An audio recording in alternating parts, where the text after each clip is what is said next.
I gave birth to my son on the linoleum floor of a $500 a month studio apartment. While I lay there, shivering, gripping the cold tile as Theo let out his first cry, his father was at the airport, picking up his golden girl, Mallory, the one who got away. He never came back. Not that night. Not for 5 years. He found me 5 years later, picking up trash in the mall food court. Bennett, in his bespoke suit, stared at me like I was a ghost. His golden girl tossed her iced latte into my trash bag, spraying milky coffee down my cheek. Daisy? Where the hell have you been? He snapped, gripping my wrist so hard it bruised. I gestured to my janitor uniform, my neon pink rubber gloves. Things changed. I'm a janitor now. He didn't notice the small boy hiding behind the pillar. His son, Theo. Theo popped out, crushing plastic bottles in his scuffed sneakers. His wicker basket, the one I used to carry him in as a toddler, slung over his back. Mom, you're slow. Bennett's eyes narrowed. This is my son, isn't he? Theo lunged, screaming. Let go of my mom! My dad is dead! Bennett hoisted him up, grinning. I'm your dad, kid. He kicked Theo's basket of bottles, scattering our meager income. You won't pick trash anymore. I'm taking you both home. I fought him, but he threatened to drag us away in the middle of the night.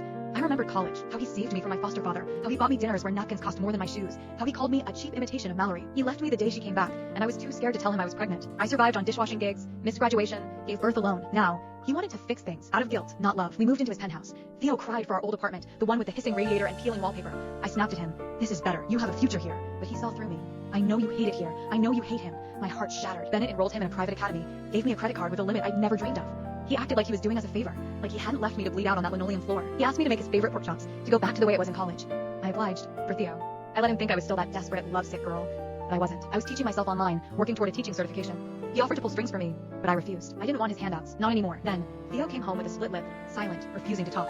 Bennett lost his mind. Who did this? He took Theo to his study, and when they came out, something shifted. Theo realized his dad was a shield, a weapon he'd never had. He started calling Bennett dad, playing the perfect son. He'd never complained about not having a father before, but I'd seen him drawing superheroes that looked just like Bennett, crying silently when he thought I wasn't looking. I hated Bennett, but I couldn't take the safety from Theo, so I played along. I let Bennett think he'd won. Mallory didn't like being second best. She called Bennett's mother Victoria, a woman made of ice and old money. Victoria showed up unannounced, her perfume sharp enough to sting. She slid a check across the counter, a life-changing amount. Leave the city. Leave Theo behind. He shouldn't be raised with your sensibilities. She looked at Theo like he was a trophy, not a child. When I handed the check back, she scrubbed her hand with a wet wipe, like touching me was a sin. You're a cockroach that learned to speak, she sneered.